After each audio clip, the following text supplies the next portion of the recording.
everyone. In this talk I will talk about how in Turnip, which is a Vulkan driver for Adreno GPU, how we ensure correctness across a wide array of games, how do we prevent performance regressions, and how we recently improved performance in many games. But first, a quick update on Turnip. So our current optimization target is 700 Adreno series, with 750 being the main target. And we support almost all features worth supporting that hardware offers to us, besides probably ray tracing pipelines and mesh shaders. But you can imagine the performance in games that use them on mobile GPU. It wouldn't be great, so it's kind of not that important, but would be cool. And recently, our performance is on par with proprietary driver, at least on Direct3D 11 games, which is a major achievement for us.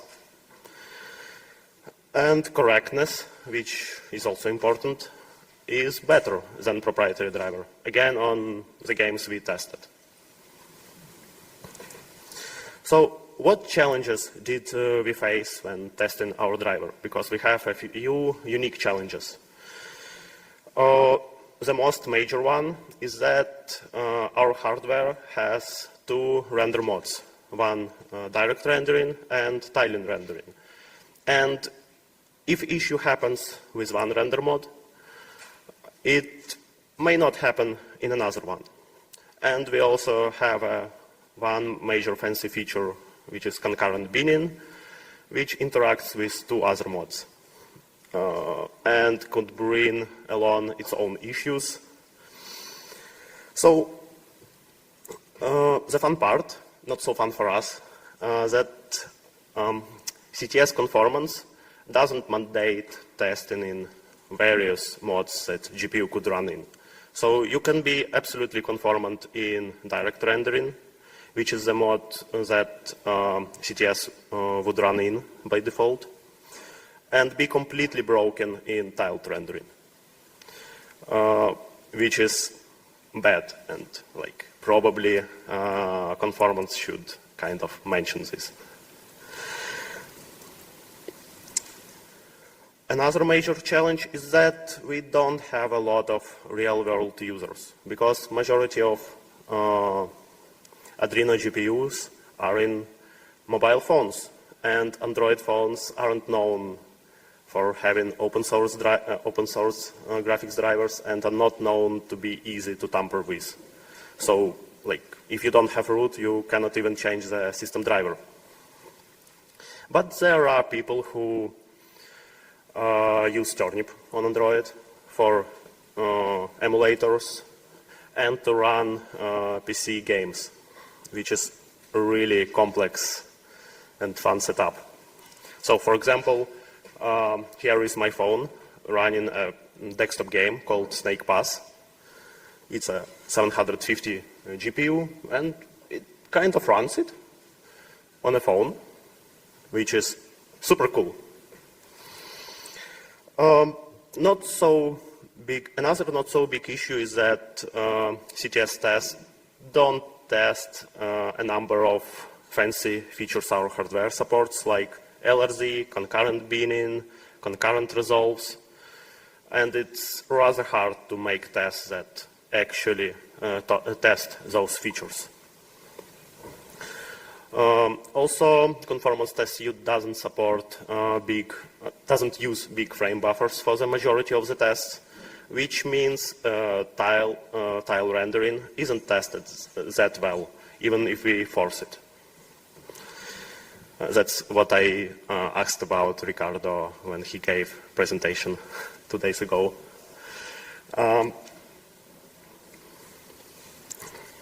Okay, so how can we ensure correctness? Well, running actual workload, which means replaying game traces. But we found that single frame captures are much better for us to test correctness and even good enough to test performance. Everyone knows that like capturing GFX construct trace will reproduce the most of issues. It's probably better a proxy for measuring performance. It will reproduce more issues, but single frame captures have their own benefits. Like they are much easier to gather. For example, you can just enter game, do a capture, change settings, do a capture, change settings, do a capture, and this way you really cover a lot of things in the game. They are much faster to replay, which is great, and they can be easily used to check single frame stability. The biggest downside of long multi-frame captures is that they take really long to replay. For the time it takes to replay like a proper long trace of a game, I can replay probably 10 single frame captures.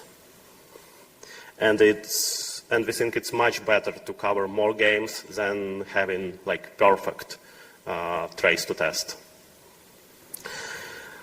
Also, they take much more space and can be harder to gather. It depends on the API. As for single frame captures, they reproduce a bit less issues than multi-frame ones. They test less things per game, and a bit tricky to test performance on because they don't saturate the GPU when are replayed. So you need to be more careful how you test performance, but I will talk about that a bit later. So here is an example of result when we compare like before and after optimization on Turnip. It was particularly interesting optimization that produced a lot of changes, and I think that before and after are both correct, but you have to eyeball a lot to find out if something changed. So what exactly do we test? The most important thing we test is frame stability. Like we replay a single frame in a loop and see if the result is the same as previous frames. And because most of issues are under some kind of undefined behavior,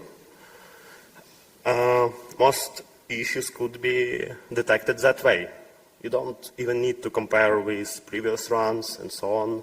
If you have undefined behavior, it most likely be visible when just looping the frame,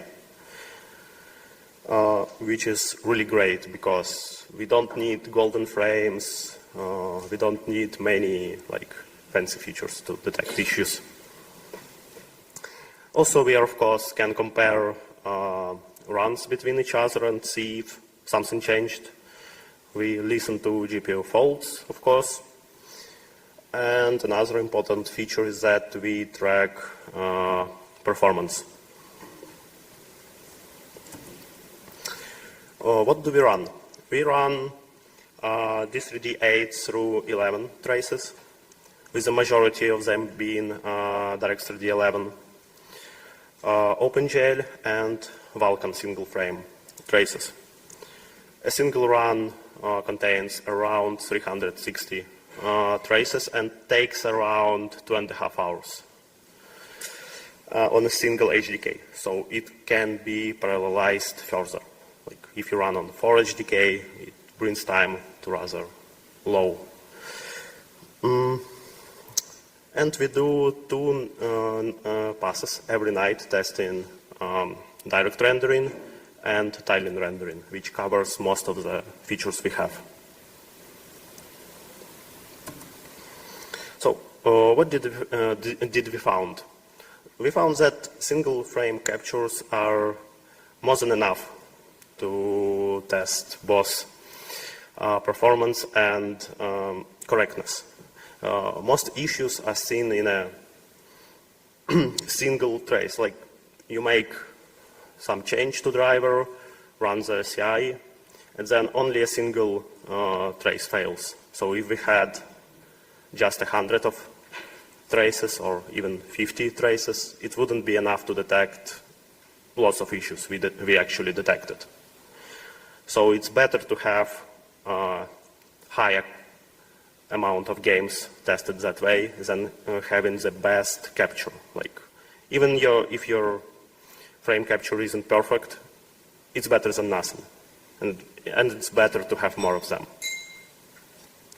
We found that looping a single frame is a really effective strategy to detect issues.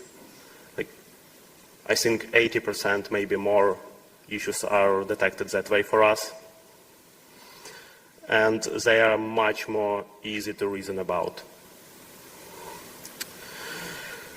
And because of that, and because we test only a single GPU at the moment, we don't even have golden frames and so on.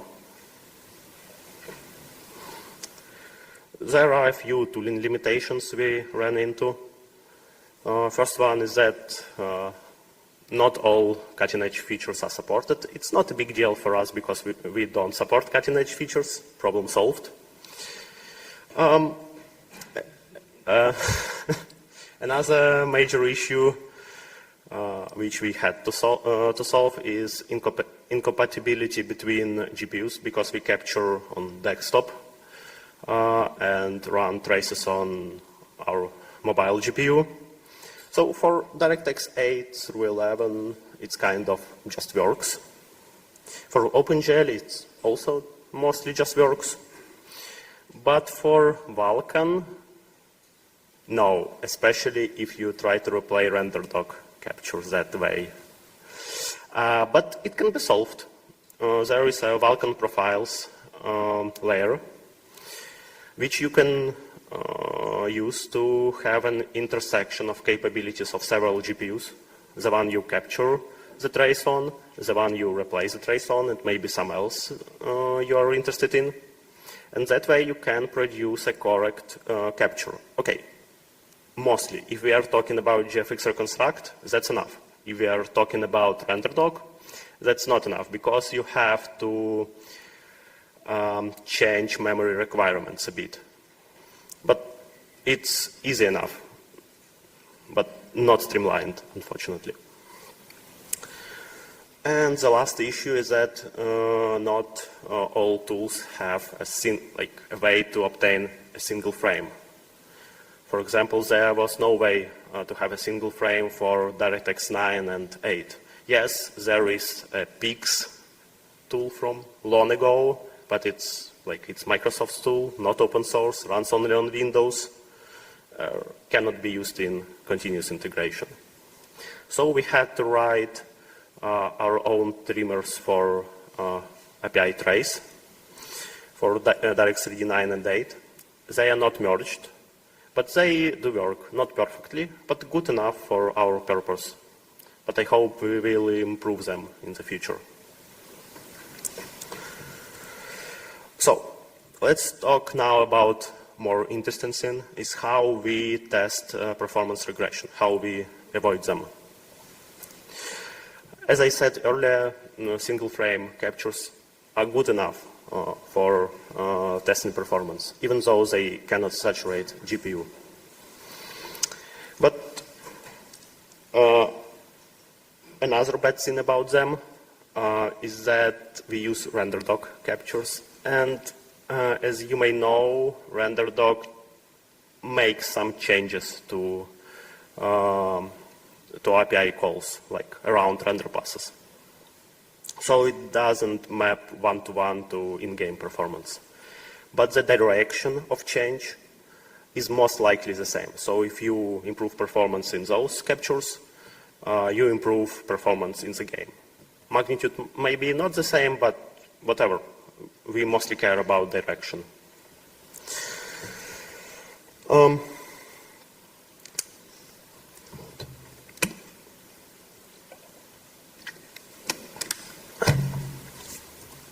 So how do we do that? We implement utrace methods framework for command buffer instrumentation to get trace points around command buffers, render passes, dispatches. That way we can precisely measure what we want to measure and dump the statistics into file to parse it later on CI. So we loop a single frame around 10 times. We discard first and last frame, and then just average out the durations. Well, is it a proper way to do this? No, we don't do any even simple statistics on that. It's not great.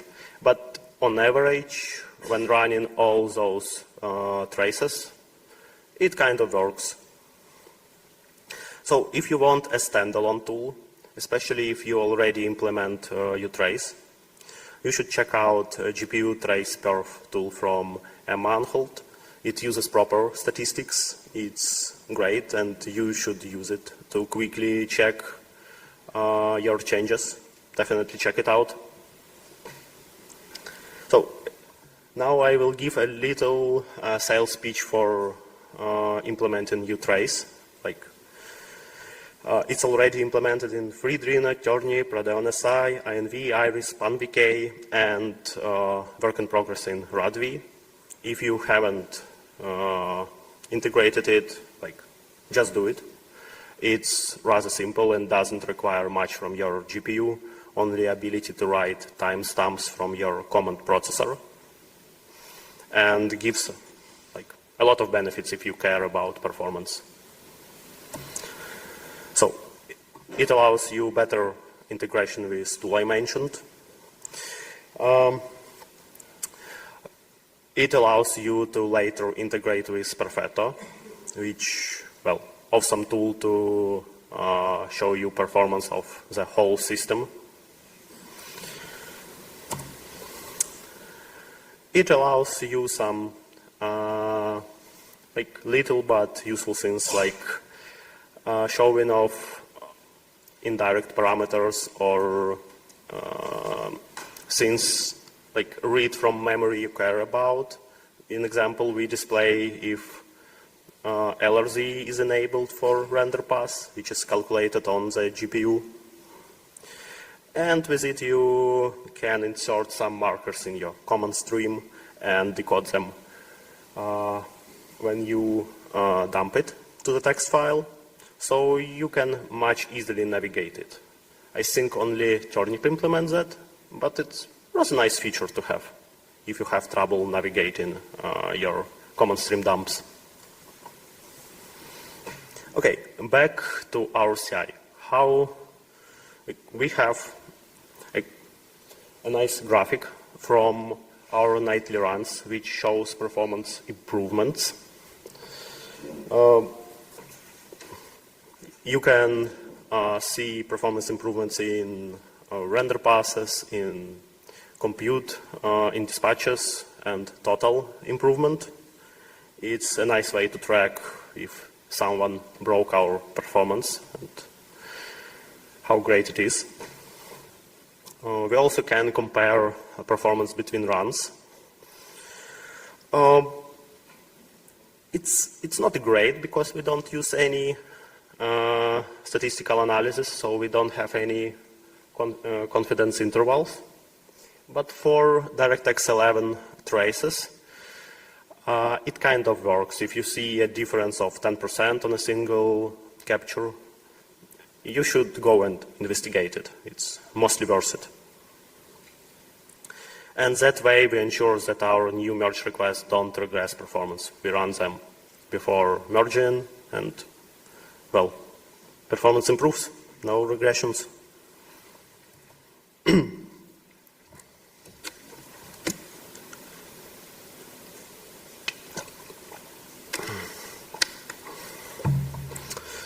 There are a few limitations we faced. One interesting limitation regarding performance is that real games do use they use actually RAM. So, and depending on that, performance of GPU changes since it's sharing the RAM with the game. But we don't account for that in our CI system. We probably can if we run some memory saturation in the background, but it's something to be investigated. And it's interesting how much games RAM usage affects the rendering performance. Another one is that individual traces, as I shown before, are rather noisy. They can be noisy, depending on the trace, especially DirectX 38 and 9. We just don't look at them for performance differences because they are too fast for us to measure properly. And at the moment, we don't account for performance improvements that happen when we upgrade translation layer. So we don't upgrade it much because we use DXVK for DirectX 8 to 11 captures. So recently we improved our performance a lot. It's now on par with a proprietary driver. But how did we do this? We have different pain points than desktop GPUs because we are mobile GPUs. We have a bit different hardware optimizations. At that time, like half a year ago or even less, we were clearly behind a proprietary driver in performance. We knew a few games where we were much slower, but it didn't help us knowing the games themselves because how do you go from that to actually improving performance in your driver? The tooling for measuring performance for proprietary driver isn't great. It can be hard to use with games we wanted to test and so on. And it didn't show performance for individual draw calls because you know that this render path is slow for us and fast for proprietary driver, but what do you do with that? Inspect all these hundreds draw calls? It's hard. So we decided to make some interesting tooling to instrument all submitted command streams and dump all registers we care about for each draw, to dump all performance counters for each draw, for each render pass, for each command buffer, and compare them between proprietary and Turnip drivers to actually narrow down the issue to specific draw calls, to specific render passes, and see where we are slower or faster. Here is an example of a big spreadsheet we did for that. It shows the difference between registers. It shows the difference in time. So how did we do this? Turnip and proprietary driver have different capabilities, and we want to replay exactly the same trace between them. So we made a compatible GFX reconstruct trace with Vulkan profiles I talked about earlier. So you can have a single same trace replayed on both drivers with an intercepted command buffer submitted to the kernel and patch them.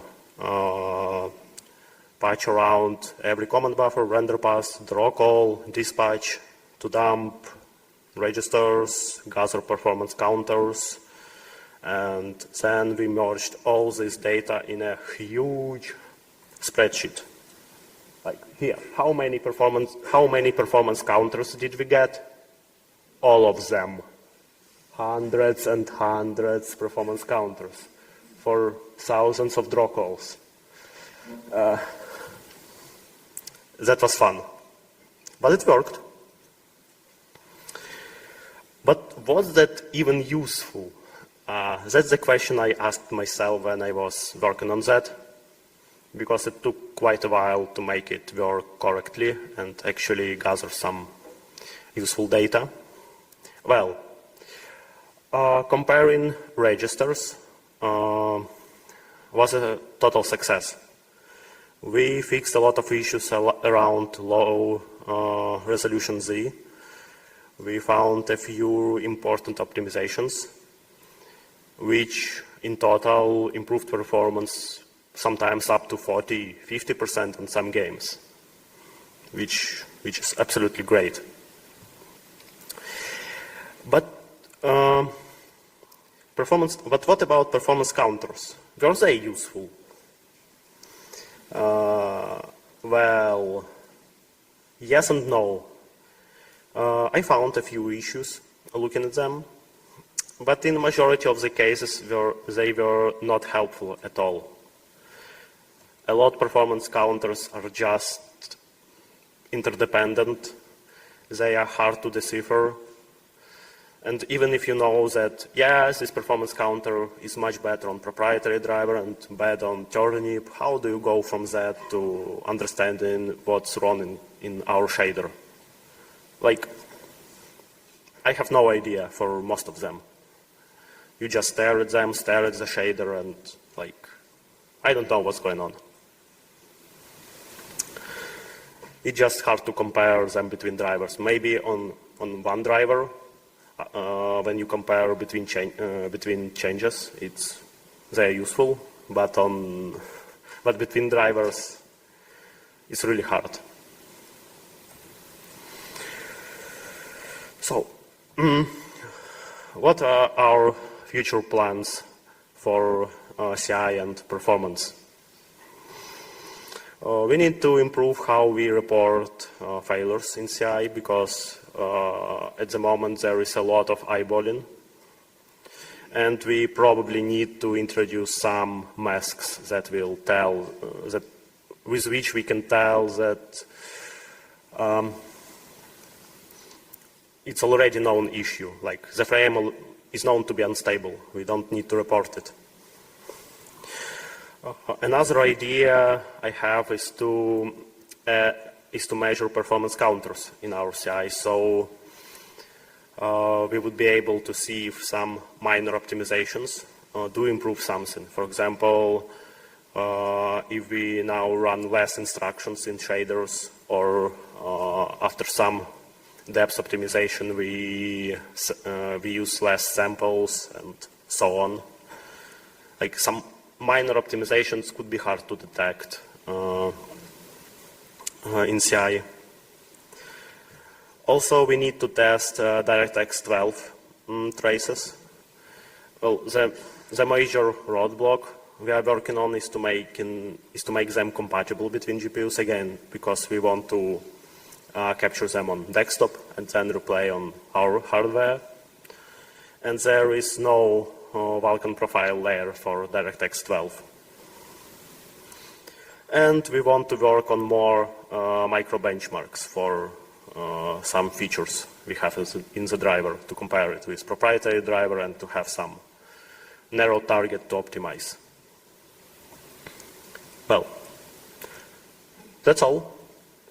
Ask away.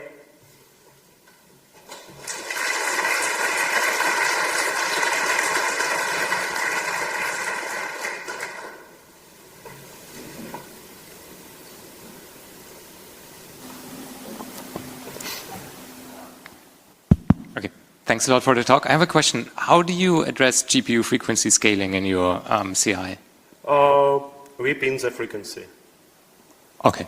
But yeah, there can be issues not with GPU frequency itself, but with that GPU may go to sleep, but we can like increase sleep timeout. There is also some other feature for power saving, but it adds to the noise but it's not big enough for bigger changes in performance. Okay, thanks. Hi, thanks for the talk. I have one question about mostly like you spoke about the undefined behavior. How do you deal with actually non-deterministic rendering? We have it, and currently it is dealt with eyeballing, but I want to introduce error masks. So you will, given a few iterations of the run for that trace, you can gather some error mask with magnitudes of errors at specific locations, do some blurring, and use that mask to not report this issue. It's in the plans. But again, if you look through all the traces for a while, you kind of know which ones are unstable, which ones are stable, and if you see like some object missing or completely different color, you mostly know it's an issue. But you have to care about like CI and actually look into it. Hey, on your right. I was wondering your counters when you're dumping them per draw calls. Does that have any impact on your like runtime or the performance of running the trace? Or is it to zero cost? So does utrace itself has performance impact? Well, it probably has, of course, some performance impact, but it should be stable. Like it doesn't change between runs, so okay. It doesn't matter for CI. Yeah, we've noticed on our hardware, like if you do more than like 32 or something, depending on the generation, the hardware will just stop pipelining stuff into the 3D pipelines, just because it's running out of slots to write the timestamps. And so it depends what you care about measuring. For example, if you measure individual draw calls, that would be a problem on any GPU, I think, unless you have some really fancy hardware support to asynchronously measure that. But we do not, like for CI, we do not measure individual draw calls. We measure entire render passes. So it's not a big issue there. Like it can be and it will be with concurrent binning, but for now it's not a big issue. It still gives us the correct direction of performance change, which is important. okay, thanks. And as for your making the replay of DirectX 12 traces compatible or between hardware generations, do you have a lot of stuff do you need to do for that? Or is your hardware mostly like, requiring the same alignments and sizes for images and then? Well, at the moment, majority of our traces are DirectX ones. They don't have this issue. But for Vulkan ones, you would think that new hardware has all the features of old hardware. So when you make the capture, you create a Vulkan profile that intersects capabilities of a few GPUs you care about, and you change the memory requirements. So they are like as big, they are too big for all possible GPUs, so you will be able to run the trace on all of them. It's not perfect, but it will cover majority of the cases.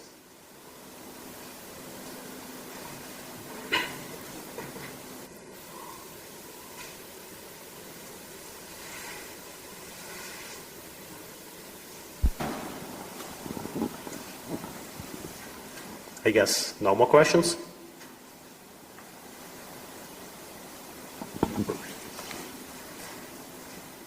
not sure.